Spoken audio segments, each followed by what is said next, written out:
Tayo po'y magdeklara ng deklarasyon ng pagpapala. In 3, 2, 1, go! In Jesus, I am super blessed. I am Macarius. Say it every day. Amen, mga kapatid? So, ang pagdideklara natin ay deklarasyon ng pagpapala in our spirit, soul, and body. Hallelujah. So, let's proceed with our lesson, Enjoying Life Under God's Authority, part number 4. And ang tinanong ko nga sa inyo nakaraan ay ano ang unang pumapasok sa isip natin when we hear the word authority. So, ibig sabihin po, ito'y batas, no? Ito'y mga alituntunin o yung mga nagpapatupad ng batas, kagaya ng mga pulis, ng mga nasa government. So, ano ang ating naiisip about that? So, mga kapatid, hindi po binigay ang batas or ang otoridad para matakot ka. Amen, mga kapatid? Kaya pag sa kanto, pag may nakita kang pulis, dapat di ka matakot. Dapat nga matuwa ka pa, uy, may pulis. Not unless na meron kang ginagawang mali. Tama ba, mga kapatid? Andyan ang otoridad para tulungan ka at pag sumusunod ka sa batas, kakampi mo ang batas. Amen, mga kapatid? Amen. Pero pag hindi, they will use their authority against you and the full power of its extent to punish you, no? Para pahirapan ka at parusahan. Sabi po yan ng Book of Romans, chapter 13, verse 1 to 5. Sulat nyo na lang po. Wala po talaga, pero meron sa likod natin. Sabi dyan, obey the rulers who have authority over you.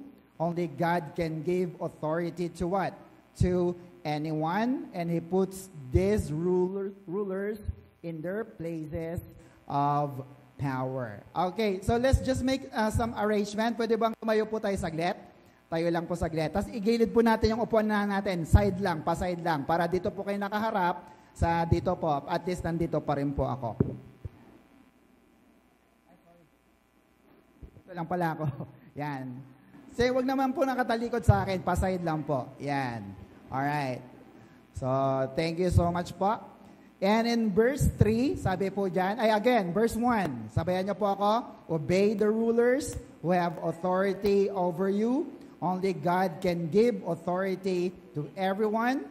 And He puts these rulers in their places of power. Verse 2, people who oppose the authorities are opposing, sino daw?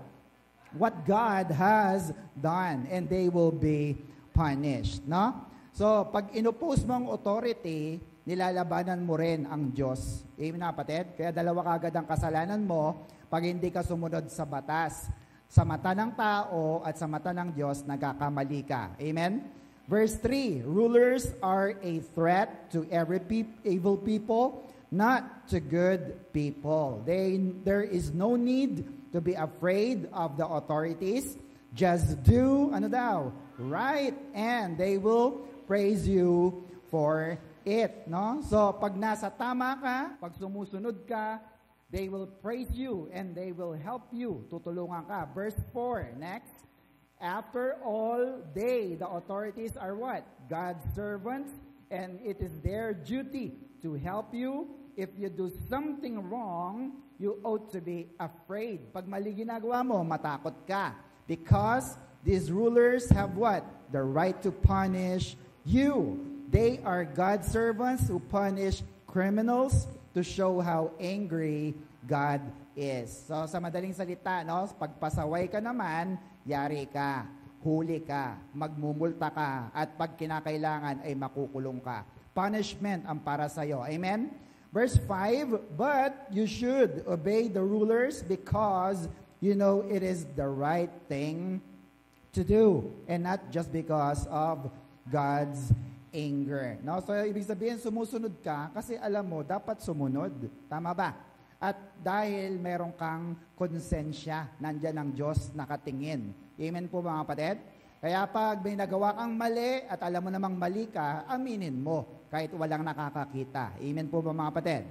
So, ibig sabihin, sumunod sa mga nakaupo, nasa gobyerno, nasa batas natin. Nasa Bible po ba yan? Yes. 1 Peter 2:13 to 14. Submit yourselves for the Lord's sake to every authority instituted among men, whether to the king as a supreme authority, 14, or to governors who are sent by him to what? To punish those who do wrong and commend those who do right. No? Nandiyan ang mga otoridad, ang mga hari, mga presidente, mga governor to give commendation sa mga sumusunod at punishment naman sa mga lumalabag ng batas. At ganon din po, kung sumusunod tayo sa government, sumunod din tayo sa ating mga church leaders and pastors. Can I hear amen? Amen po ba? Sa church po ba natin ay may leader? May authority po ba rito? Baka pagtanungin, sinong pastor dito? Kaming lahat pastor. Kaming lahat masusunod. No? Hindi po. Mayroon po tayong nag-iisang pastor. Can I hear amen? Anong sabi? Hebrews 13, verse 17. Sabi dyan, obey your leaders and submit to their authority. Ang linaw, di ba? Sumunod tayo sa leader natin, magpasakop sa kanilang authority. They keep watch over you as men who must give an account. Obey them so that their work will be a joy, not a burden. For that would be of no advantage of you. Amen po mga kapatid? So hindi ka naman sisitahin or pagsasabihan kung hindi ka naman leader or hindi ka inassign ng Diyos. Amen mga kapatid? Kaya nga po sa ating church yearly po nagre-renew po tayo ng commitment natin sa ministry. Amen mga kapatid? Amen po ba mga care leader? Kaya nga po pag ayaw mo na, edi sabihin mo lang kay pastor para ikaw ay magpahinga. Amen po mga kapatid? Hindi naman pipilitin. Para din ikaw ay wag nang ma-stress, iwas tension, at sabi nga po ng verse, pag sumusunod ka naman sa pastor mo, kay Lord ka na rin sumusunod. Maliwanag po ba yun mga kapatid? Hindi lang sa tao, kundi sa Diyos mismo. Maliwanag po ba yun? Sabi po ni Peter sa Acts chapter 5, verse 29, but Peter and the apostles replied, ano sabi nila? We must obey God rather than human authority. No? Sa totoo lang, mas masaya po at mas mag-e-enjoy ka pag sumusunod ka sa Diyos. Amen mga kapatid? Amen po ba? Pagkakampi mo ba ang Diyos, sasaya ang buhay mo? Kasi baka sabihin na iba, ayoko mag-church kasi si Lord killjoy eh. Hindi totoo yan. Amen mga kapatid? Hindi totoo na malupit ang Diyos natin, hindi siya mahigpit, at hindi siya pahirap o pabigat sa ministry. Amen po ba mga kapatid? Dahil pag gano'n ang kaisipan mo, hindi ka talaga mag-i-enjoy bilang isang anak ng Diyos or Christian. Masaya po ba kayo dahil naging Christian kayo? Pumalakpak nga po ang lahat ng masaya at Christian siya. Gusto ba ng Diyos na mag-enjoy tayo? Basahin ulit natin. Ecclesiastes 5, verse 19 to 20. Sabi diyan, God gives some people what? The ability to enjoy the wealth and property He gives them, as well as the ability to, ano daw yan? To accept their state in life and enjoy their work. Ano pa? Verse 20, they do not worry about how short life is because God keeps them busy. Yan, with what they love to do. No? So, ang Diyos ang lagi nagbibigay sa atin ng pagpapala para mag-enjoy tayo habang nagsaserve tayo sa ating Panginoon. Gusto niyo po ba yun mga kapatid? Amen. Na kapag nasa church ka ay lalo kang pinapayaman, pinapasagana ng Diyos, at the same time ay naglilingkod ka pa rin sa Diyos. Hindi ka nawawala sa ating gawain. Amen? Amen po ba? Amen. So ano bang buhay ang gusto ng Diyos sa ating mga Kristiyano? Balikan natin. John 10, verse 10, a thief, si Satan po or the devil, is only there to what? To steal and kill and destroy. Pero tingnan niya kabaliktaran. Si Jesus, came so that they can have what? Real and eternal life. More and better life than they ever dreamed of. May plano ka bang maganda sa mga anak mo? Sa pamilya mo, may maganda ba? Ang Diyos mayroon. Hindi mo pa naiisip mas magandang plano para sa iyo at sa iyong pamilya. Amen na kapatid? Amen. However, huwag masyadong mag-i-enjoy. Sabihin sa katabi, huwag masyadong mag-i-enjoy. Yan. Kasi baka pag sobrang yaman mo na, nag-i-enjoy ka na, makalimot ka naman sa Diyos at sa iyong ministry. Look at 1 Timothy chapter 6:17.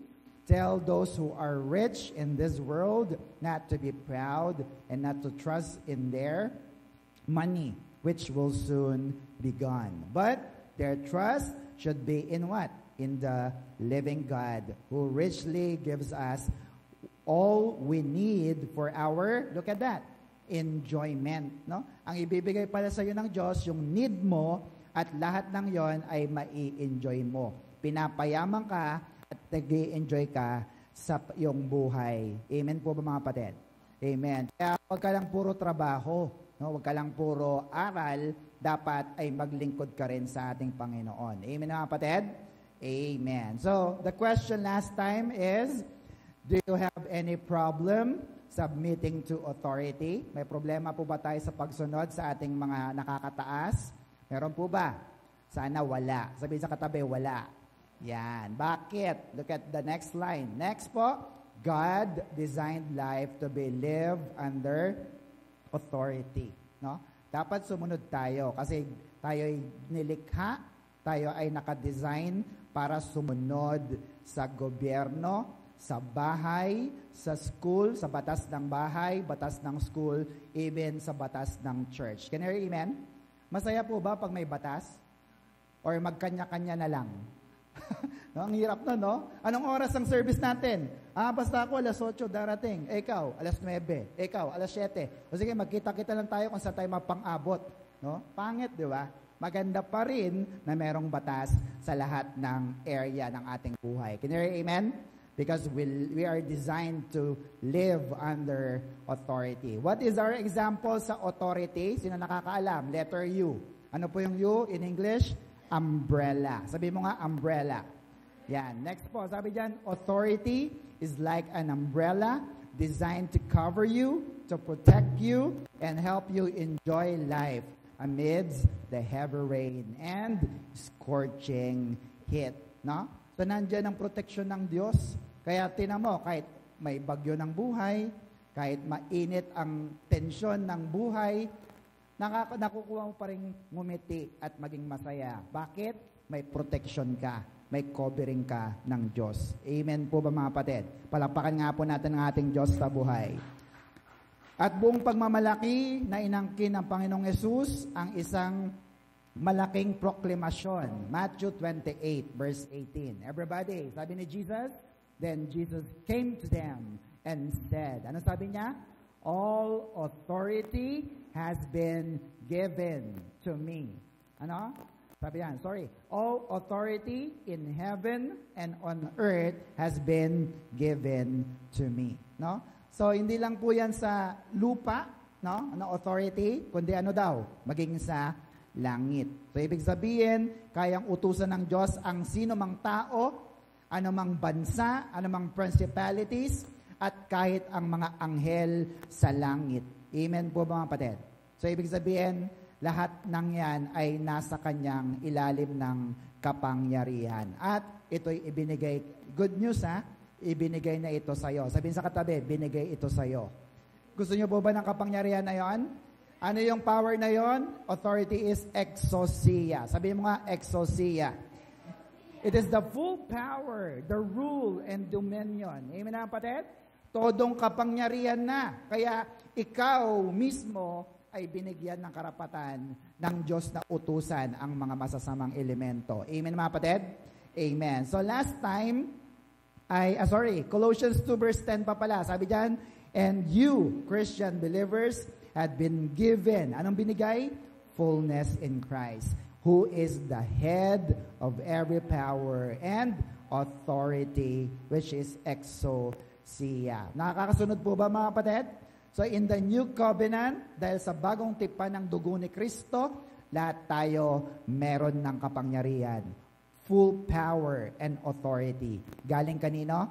Galing kanino? Kay Jesus Christ. Palakpakan natin ang Panginoon. Hallelujah!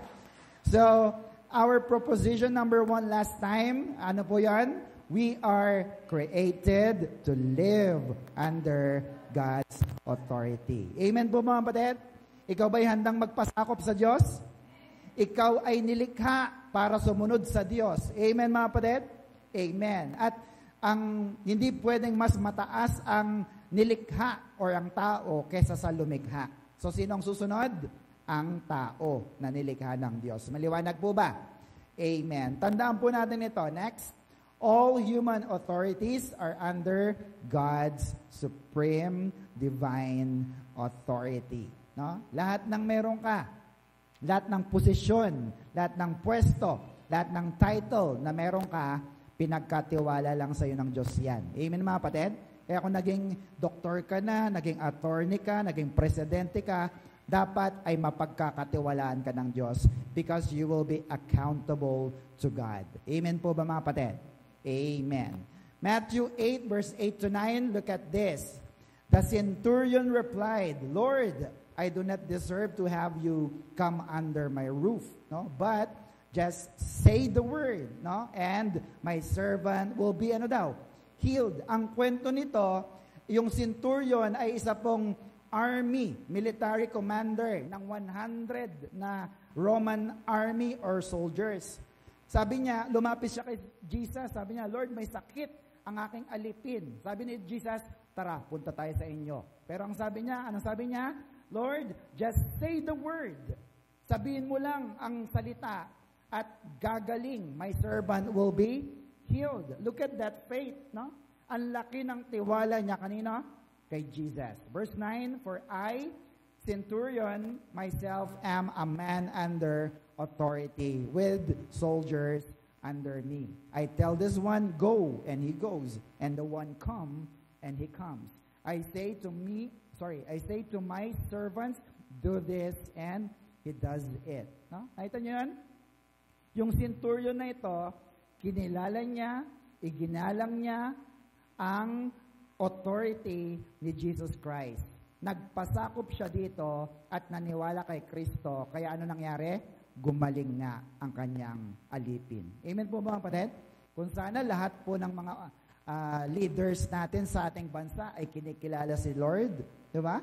Grabe ang magiging impact nito. Sabi nga, mapalad ang bansa na si Jesus ang Panginoon. Amen mga kapatid? Palapakan nga natin ang Diyos na buhay. So, kinikilala kasi nila ang pinakamakapangyarihan na nakakakita sa kanila. No? Kahit walang nakatingin, may nakakakita because God is watching us from the distance. You know, amen?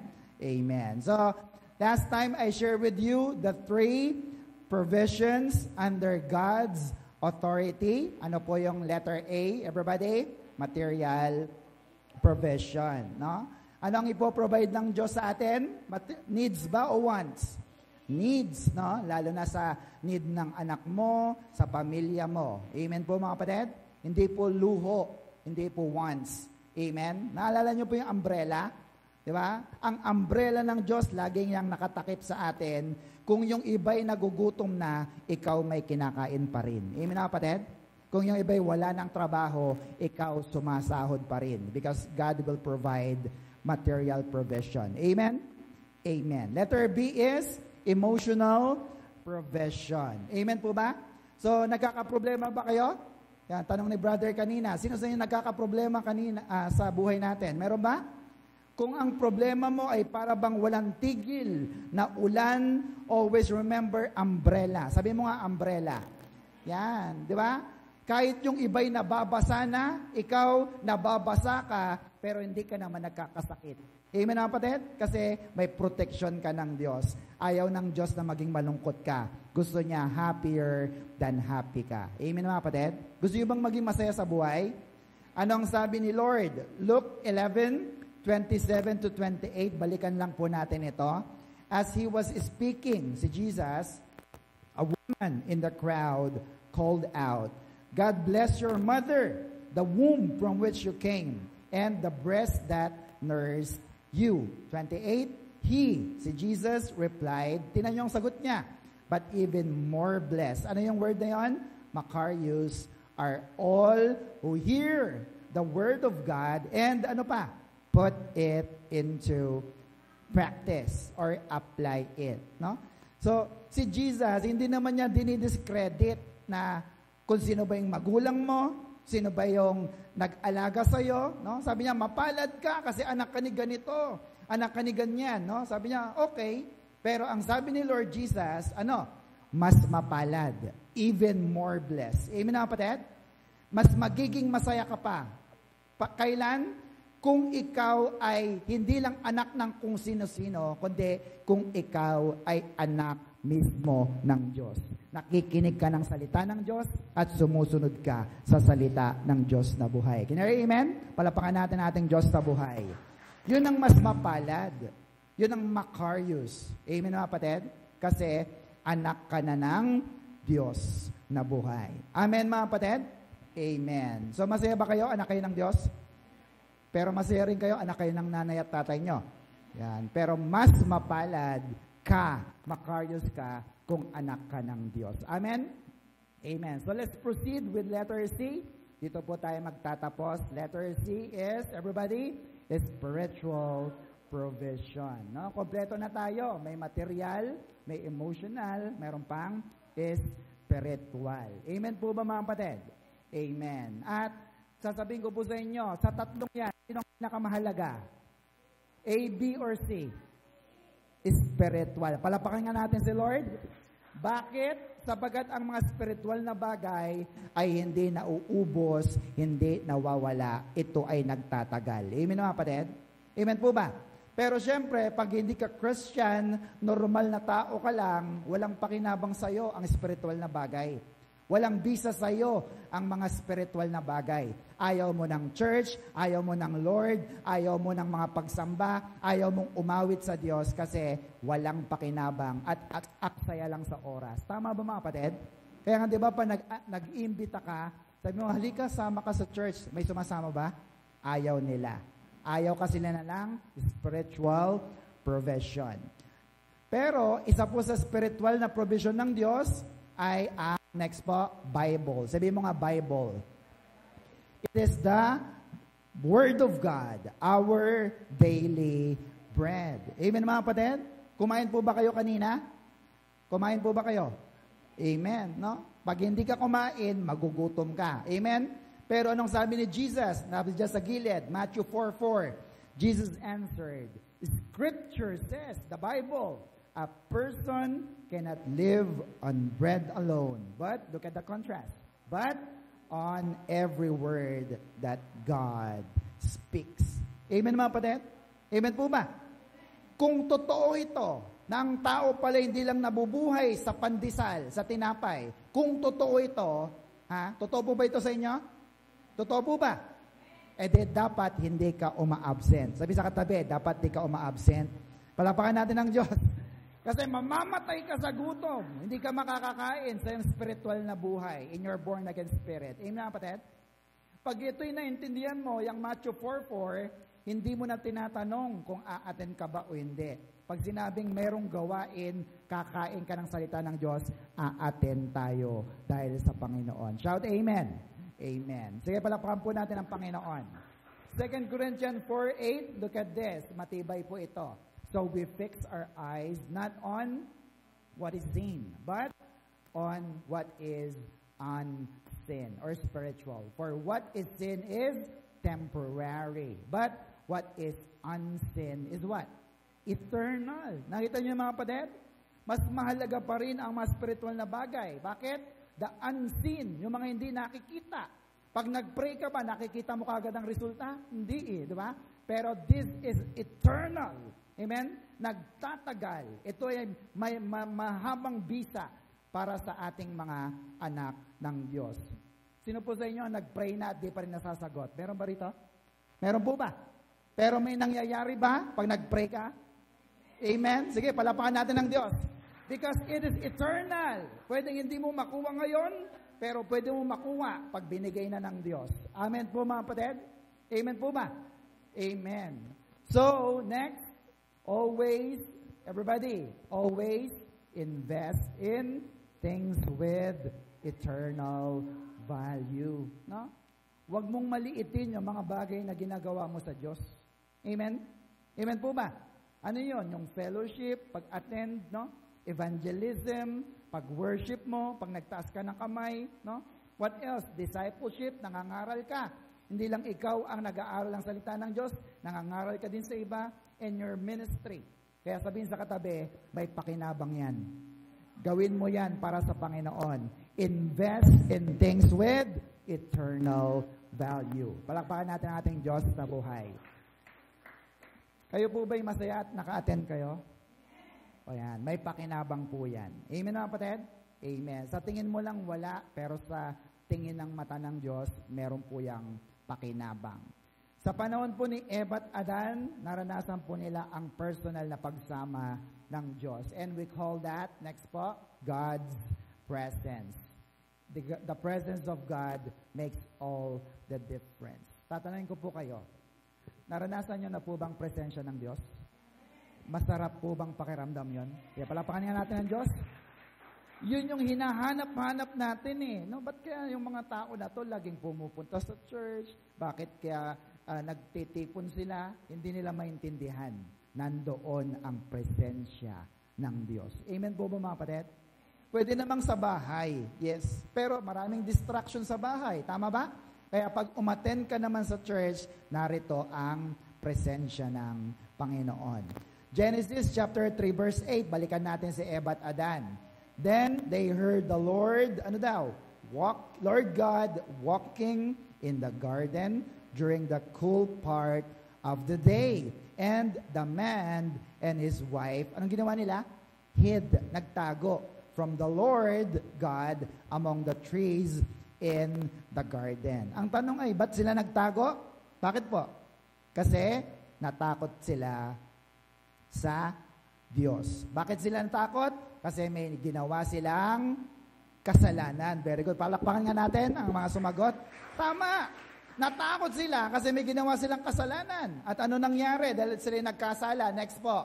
Nawala yung protection. Nawala yung covering. Nawala yung God's glory sa tao. Amen mga kapatid? Amen po ba? Kaya di ba pag tayo nagkakasala, feeling natin ayaw nating lumapit sa Diyos kasi tayo ay hubot-hubad.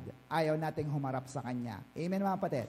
So ano ang nagagawa ng presensya ng Diyos sa ating mga anak niya? Next po.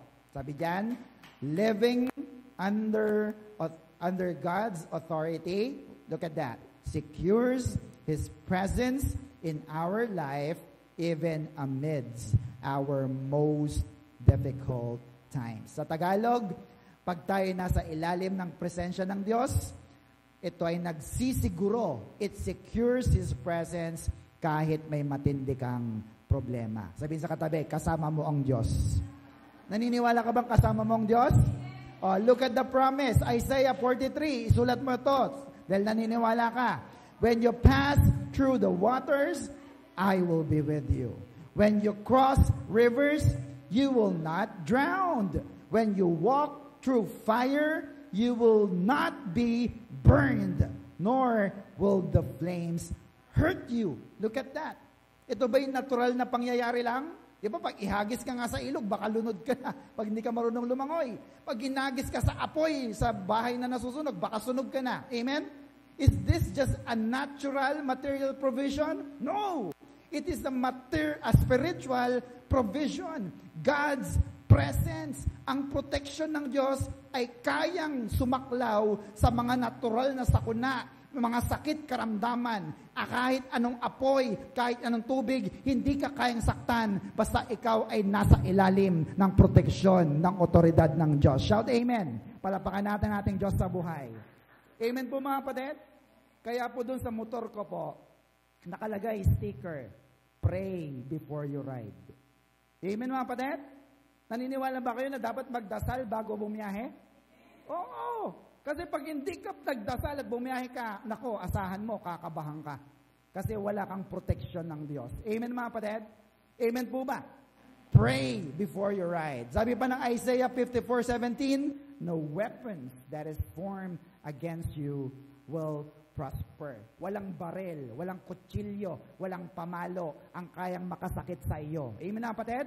Kasi ikaw ay iniingatan ng Diyos na buhay. Shout amen! Ang kinin mo na lahat yan. Isaiah 43, Isaiah 54. Amen na kapatid?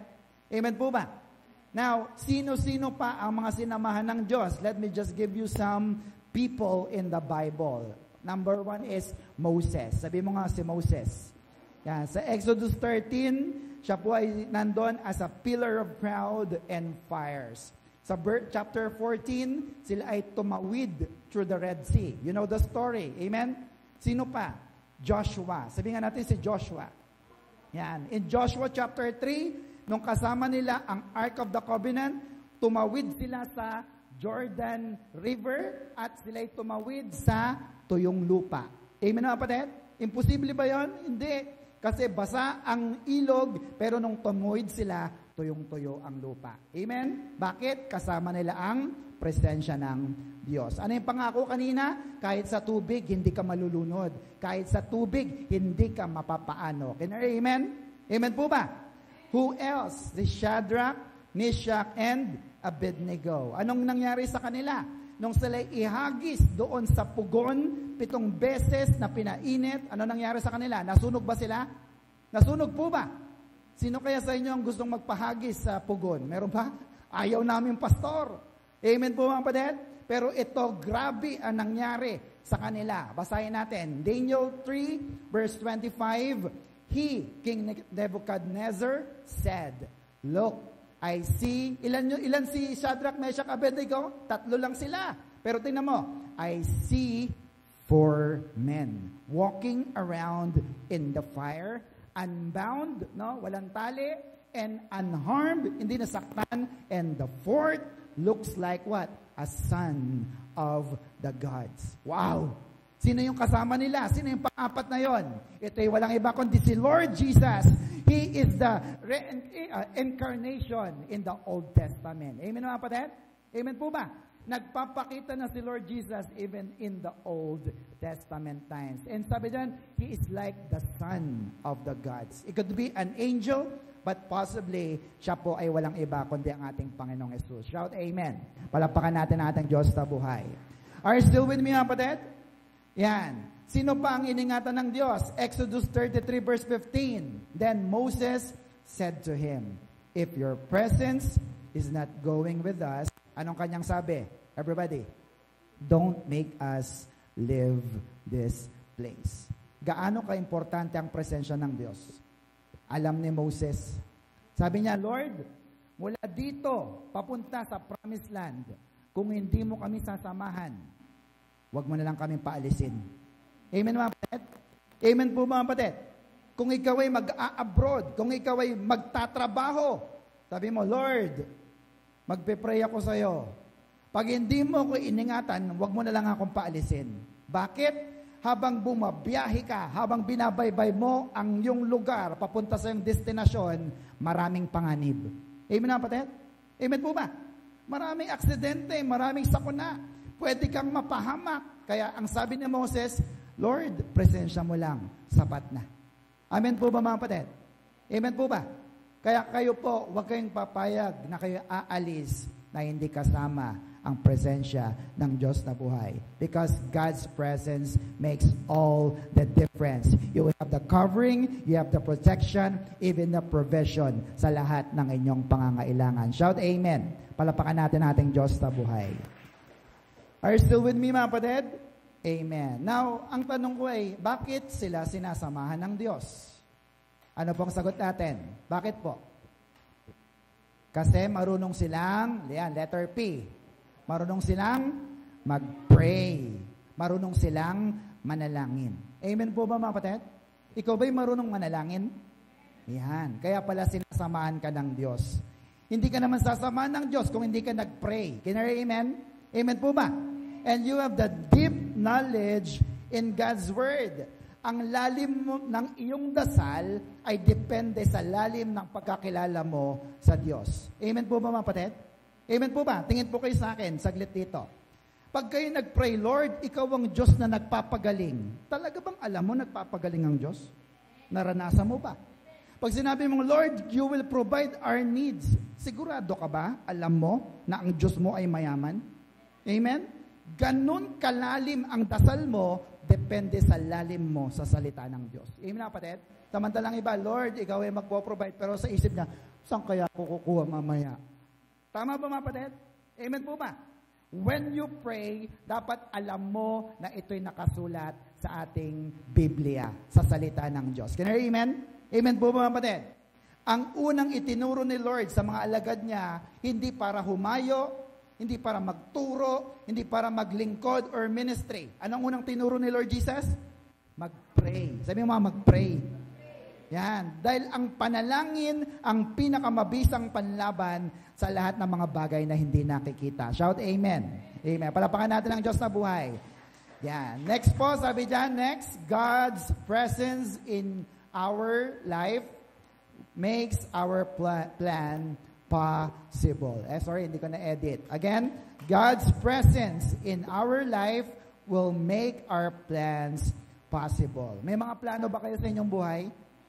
Gusto niyo bang itong magtagumpay? Gusto niyo bang ito'y mangyari? Either in your job, your career, your business, gusto mo mag-abroad, gusto mo mag-aral ulit, gusto mong makapag-asawa, no? All you need is what? God's presence to make your plans possible. Can you hear amen? Amen po mga kapatid. Kaya, tinan nyo po huwag mong mamaliitin yung mga tao na malakas mag-pray kay Lord. Amen mga kapatid? Sige, palapakan nga natin ang Diyos. Sa tingin mo ito, para itong no?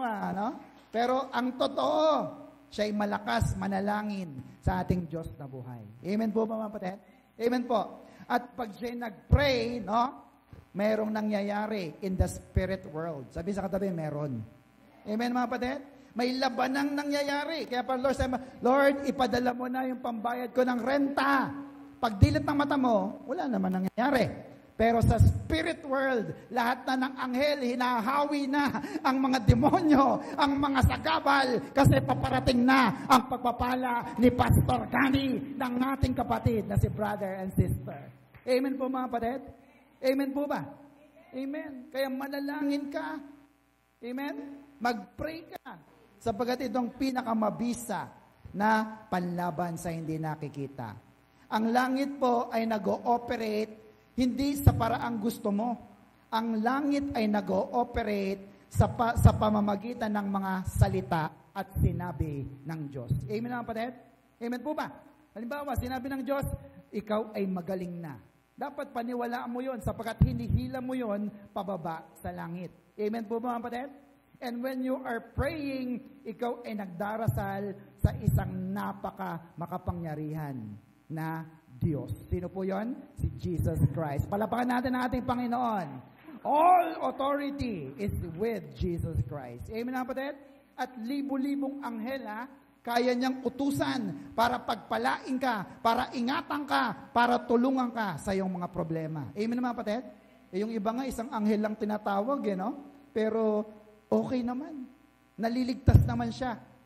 How much more kung libu-libong anghel ang ipadala ng Diyos para ikaw ay pagpalain ng Diyos. Can you hear amen? Amen. Sige po, palapakan natin ang Diyos. Yeah, nakakatawa yung bata na to, pumapalakpak siya. Amen? Sabi dito, living under God's authority guarantees God's presence in your life. Psalm 16 verse 11, you make the path of life known to me. Complete joy is in your presence. Pleasures are by your side forever. Alam mo na ba ang tunay na buhay? Pinakita na ba sa ng Diyos? Ang tunay bang buhay ay ang makapagtrabaho ka at kumita ng pera? Yung bang palagay natin? Mabubuhay ka ba ng matagal na marami kang pera? Hello? O meron pang ibang daan? Ano yon? Sabi diyan, you show me the path of life. Pinakita mo. You have known it to me. Bakit? Complete joy is in your presence. Amen mga kapatid? Kaya nga minsan kahit walang laman ng bulsa ng iyong pitaka, ng iyong wallet, masaya ka pa rin kasi pinapasaya ka ng ating Diyos na buhay. Shout amen! Pleasures are by your side forevermore. Amen mga kapatid? Now, para maintindihan natin ito, alamin natin anong pagkakaiba ng happiness versus joy. Sabi nga natin, happiness.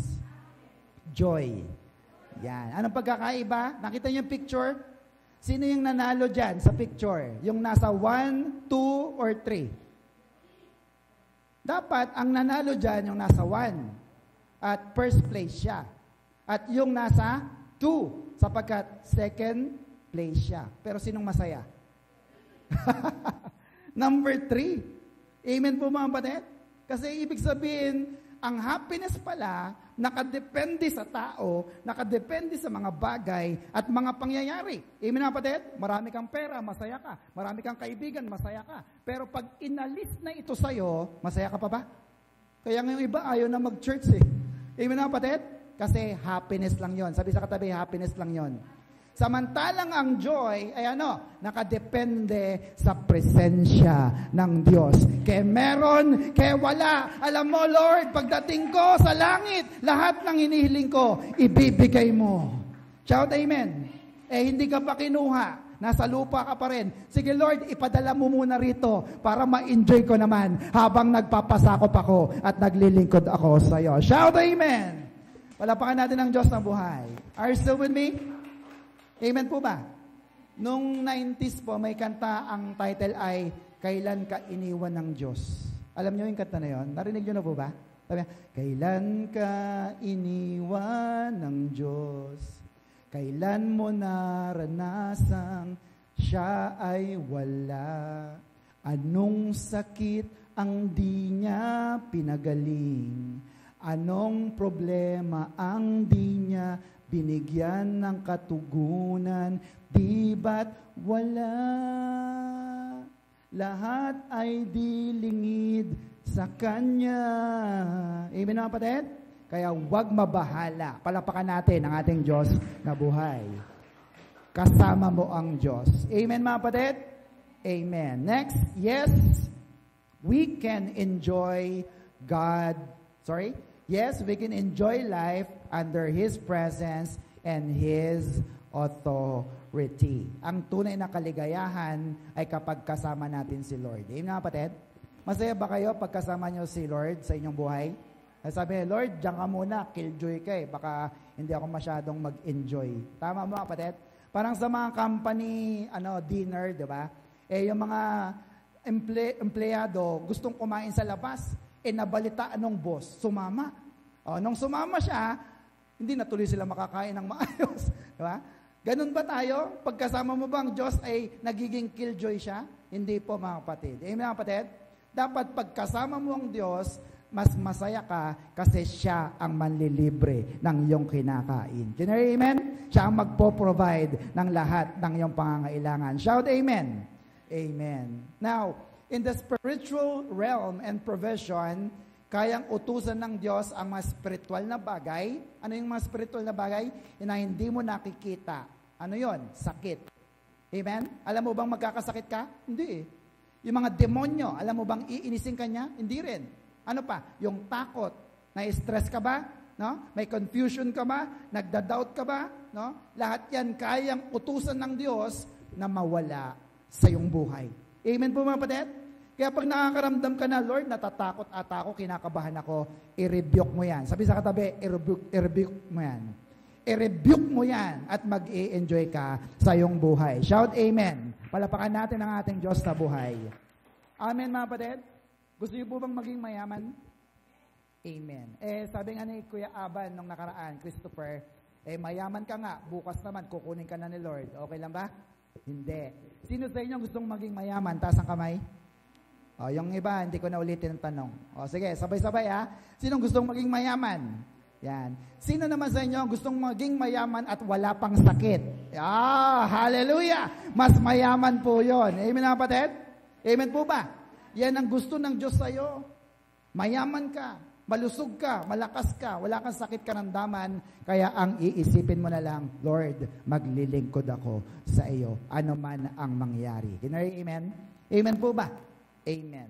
Matthew 10 verse 1 says, He called His 12 disciples to Him and gave them authority to drive out evil spirits. And look at that. To heal every diseases and sicknesses. No? Pwede mong utusan, pwede mong palayasin ang sakit sa iyong buhay. Amen po mga kapatid? Amen po ba? Kayo po ba may naranasan ng sakit? Pwede mo yang palayasin sa pangalan ng Panginoong Jesus. Amen na kapatid?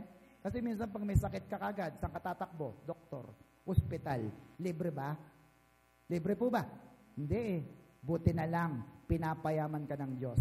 Sabi ng verse na yan, God gave them authority to drive out lahat ng sakit, lahat ng karamdaman. E di mayaman ka nga talaga. Amen mga kapatid?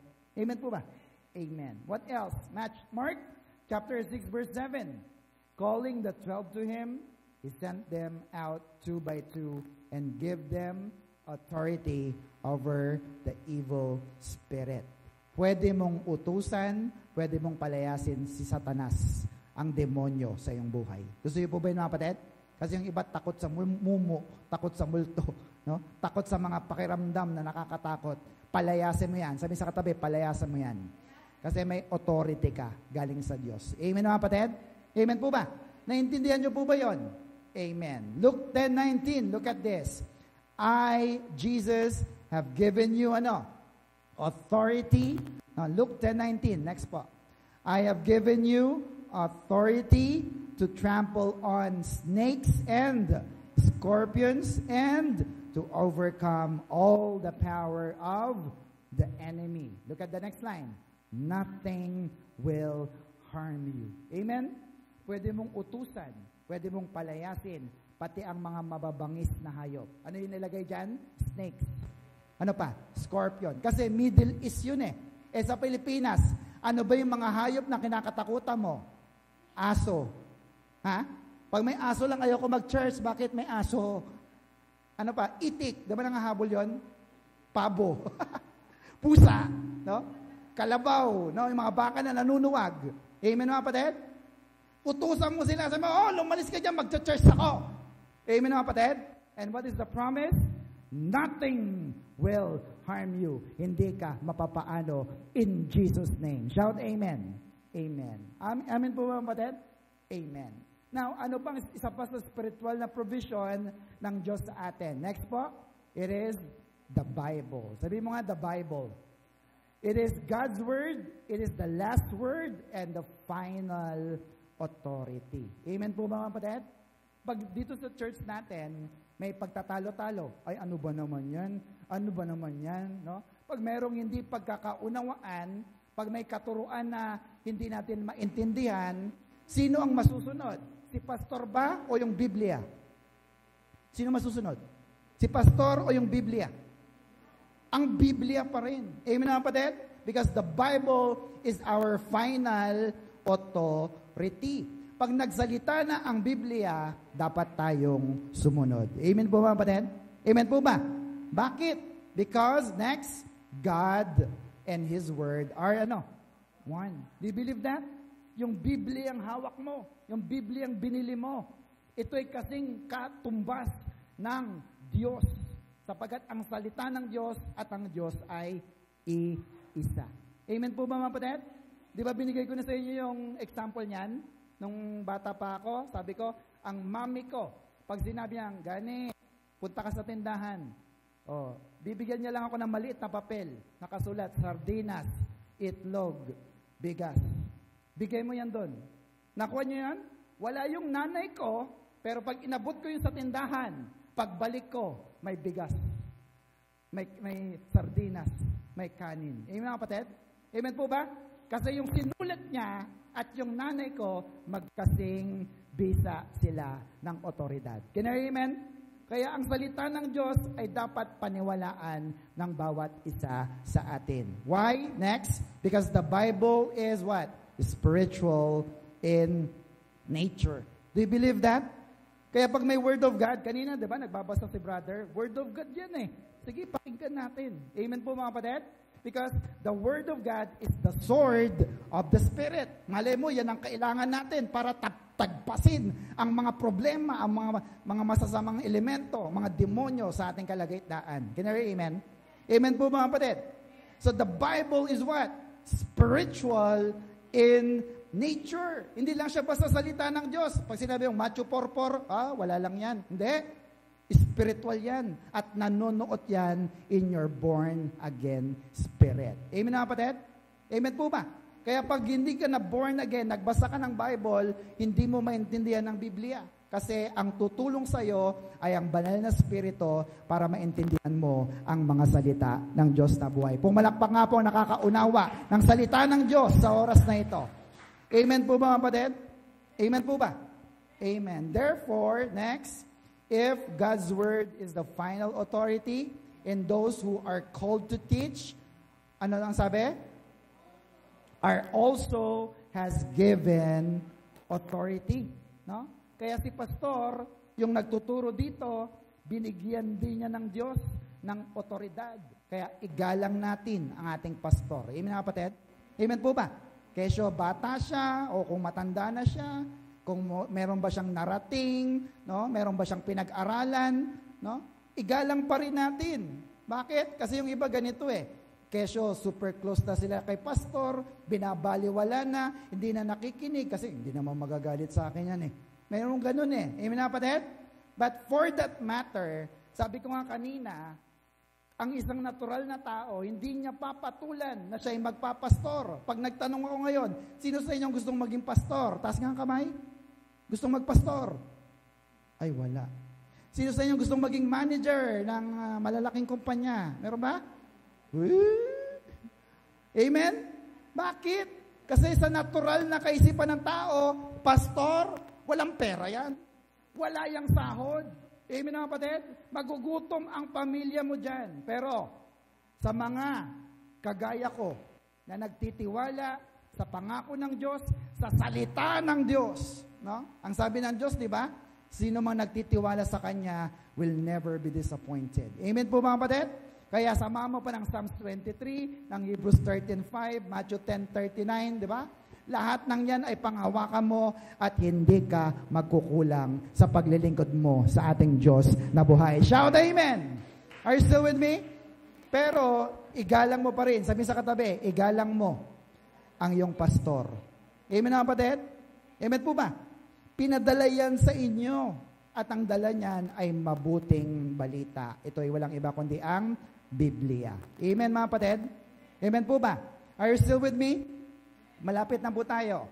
1 Thessalonians 4:2, sabi diyan, sabi ni Pablo, for you know what instructions we gave you by the authority of the Lord Jesus. No? Hindi makakapagturo ang isang tao hiwalay sa basbas or calling at otoridad ni Kristo. Amen mga kapatid? Amen po ba? Ang salita ng Diyos, hindi lang yan salita ng tao. Kaya nga pag binabasa dito sa harap yan, pinapakinggan po natin. Amen po mga kapatid? Amen po ba? Because it is spiritual in nature. Now, ano bang naturalesa ng spiritual na bagay? Ito yung nagbibigay din ng buhay. Sabi nga natin, buhay. Now, pag pinaniniwalaan mo talagang salita ng Diyos, in-apply mo talaga sa iyong buhay, yung bang Macarius, ina-apply nyo sa buhay nyo? No? Lord, ako'y Macarius. Teka anak, ano yung Macarius? Sige, review tayo. Ano yung Macarius? Super blessed. O, hindi lang yon, meron pa, happier than. O bakit ka malungkot? O nga no, Lord, i-apply ko ito sa aking buhay. Amen na kapatid? Bakit? Sapagat ito ay sinabi ng Biblia. Pag in-apply mo ang salita ng Diyos, it will give you transformation. Amen na kapatid? Nababago ka, nababago ang isip mo, so you can enjoy life. Kahit walang laman ang bulsa mo, kahit ano lang ang kinakain mo, masaya ka. Bakit kaya ako masaya, Lord? Kasi pinapasaya ka ng ating Diyos na buhay. Shout amen! Palapakan natin ang Diyos. Are you still with me? Amen po ba mga kapatid? Kaya mahigpit ang bilin ni Pastor Pablo sa batang si Pastor Timoteo. No? Kahit bata pa si Timothy, sabi niya, Titus 2, verse 15, Titus 2:15. This then are the things you should teach. Ano yan? Encourage and rebuke with all authority. Do not let anyone despise you. Amen mga kapatid? Amen po ba? Kasi baka hindi siya pakinggan kasi bata pa siya. No? Pero makukuha mo rin naman ang respeto ng mga nakakatanda sa iyo pag ginalang mo rin yung mga matatanda sa loob ng church. Amen na kapatid? Amen po ba? Kasi syempre matanda nga sila, dapat sila igalang mo dahil sila mas matanda sa iyo. Amen mga kapatid? Hindi ka bossy, no? Hindi ka nagyayabang, hindi ka walang respeto sa kanila, but you have to submit to their authority as elders. Bakit? Sabi ng Biblia yan. Sabi po ng Bible yan? O basahin natin. 1 Peter 5:5-6. Pag mas matanda sa'yo, magpasakop. You, younger men, accept the authority of the elders. No? Kahit hindi pa yan pastor, basta mas matanda sa'yo, magpasakop. Bakit? And all of you, pag sinabing all of you, bata man o matanda, young or old, serve each other in humility, for God sets himself against the proud, but he shows favor to the humble. Verse 6, so humble yourselves under the mighty power of God, and it is good time, and in his good time, he will honor you. Amen po? So, pag bata ka, lumugar ka. Sabi sa mas bata sa'yo, lumugar ka. Yan, with humility. No, magpakumbaba ka. Hindi ka nagmamataas, nagmamatigas. Kasi pag natuto ka makinig sa matatanda, sila rin naman ay magbibigay ng paggalang sa iyo. At inutos ito ng Diyos. Amen na kapatid? Na nasa Bible. Now, pag nagpasakop ka sa mga elder, may reward. Sabi sa tabi, may reward. May favor ka sa Lord. At magiging mas masaya ka kasi lahat ng matatanda, masaya din kapag ikaw ay nandyan. Amen na kapatid? May basbas at blessing ka mula sa salita ng Diyos na buhay. Amen po ba mga kapatid? Few more verses. Tingnan niyo po ito. Proverbs 20 verse 29. Everybody, we admire a young man for his strength, but we respect an old man for his gray hair. Amen? So, wag matakot tumanda. No? Yung iba takot tumanda no? Wag matakot na magkaputing buhok. Amen? Hindi naman masama na nagkukulay. Diba? Pero may pakinabang ang puting buhok. Amen na kapatid? Meron po ba? May pakinabang pa pag puting buhok ka na? Ang sabi ng Bible, pag puti ng buhok mo, igagalang ka. Amen? Kasi, matanda Amen mga kapatid? At pwede pang maging banding nyo ng apo mo. O kaya ng mga apo, mga anak mong bunso na nauuto mo pa. O sige, bunutan mo ako, piso isa. Amen mga kapatid? So, ibig sabihin, may pakinabang pag ikaw ay may puting buhok na at tumatanda. So, igalang natin ang mga nakakatanda. Shout amen. Palapakan natin ang mga senior. Hallelujah. Therefore, malapit na po. Next po, living under God's authority and within the parameter of the Scripture gives you favorable and enjoyable life. No? Basta pasok ka sa Biblia, sa lahat ng utos ng Diyos, pasok ka dyan, mayroong pabor at mai-enjoy mo ang iyong buhay. Amen po mga kapatid? Amen po ba? Walang magagalit sa'yo, walang sasamang loob sa'yo kasi sagot ka ng Diyos. Only just within, next, the believer's authority. Picturean nyo na lang po yan. No? Ang ibig sabihin lamang po niyan, ikaw ay nagpapasakop sa lahat ng sinasabi ng Diyos sa Biblia. Amen po mga kapatid? Sinabi ba ng Biblia na magpasakop ka sa iyong asawang lalaki? Sinabi ba ng Diyos na magpasakop ka sa gobyerno? Sinabi ba ng Diyos na sumunod ka sa batas ng iyong government? Yes. No? So, sinabi ba na sumunod ka sa iyong pastors? Yes. So, gawin mo yan. And sinabi ba ng Diyos na kaya mong utusan ang mga masasamang spirito para ikaw ay hindi na malasin sa buhay? Sinabi ba ng Diyos na ikaw ay pwede magpalayas ng sakit karamdaman? Amen. So, kaya pala mayaman tong pastor na to kasi wala siyang sakit karamdaman. Kasi naniniwala tayo, health is wealth. Amen kapatid? Sino sa inyo gusto ng mayaman na buhay at masayang buhay? Walang sakit karamdaman. Shout amen! If you can understand the believer's authority, you are just walking in kingdom authority.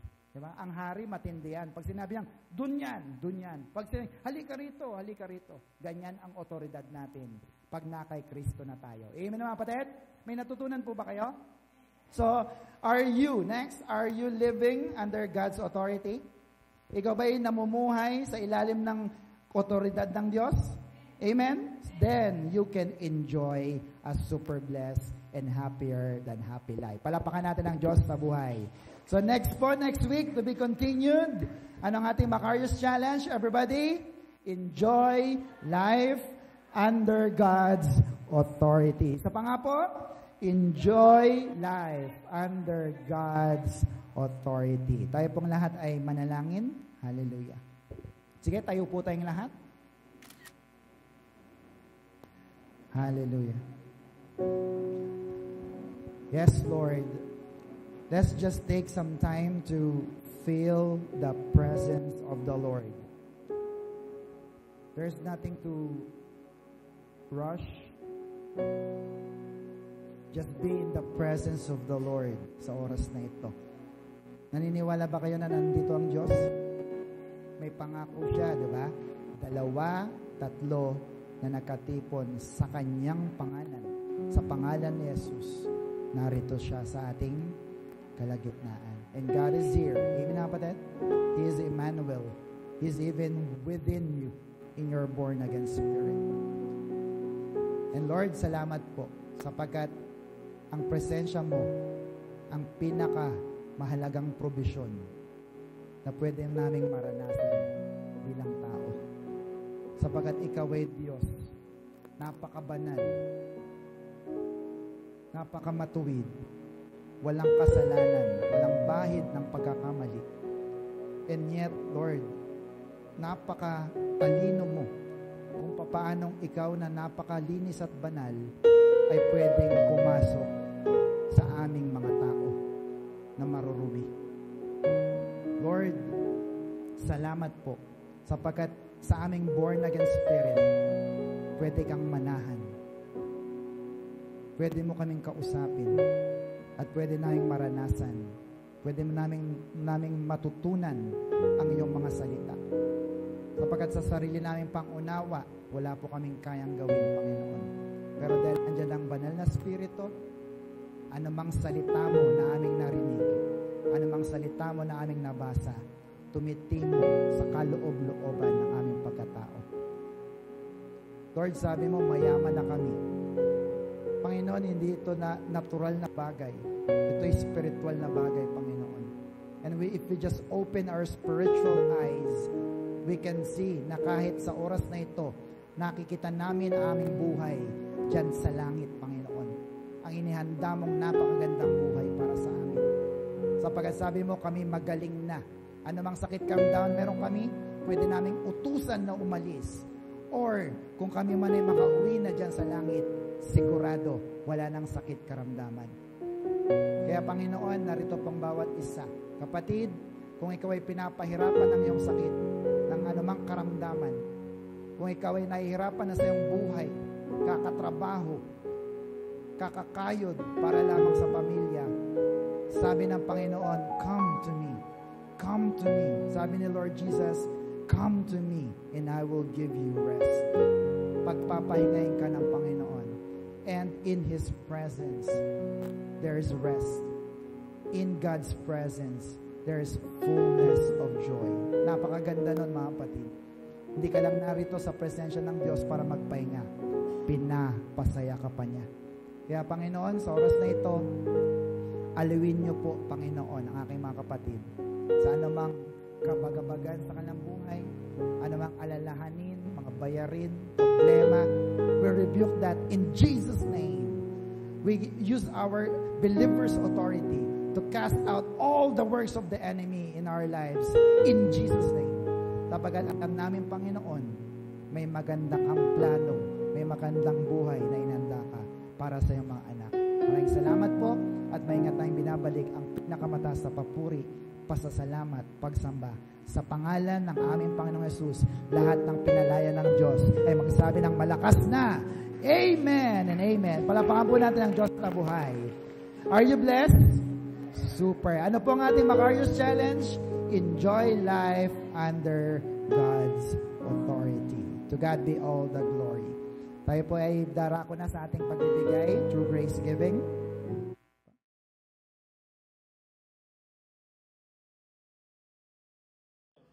Good day, brothers and sisters! May natutunan po ba tayo sa ating lesson? Kung yes, pakilagay sa ating comment section. At kung nagustuhan mo ang video na ito, marami ka pang makikita. More like sa ating YouTube channel, The Master Teacher TS. Thank you for watching. Stay super blessed and stay Macarius!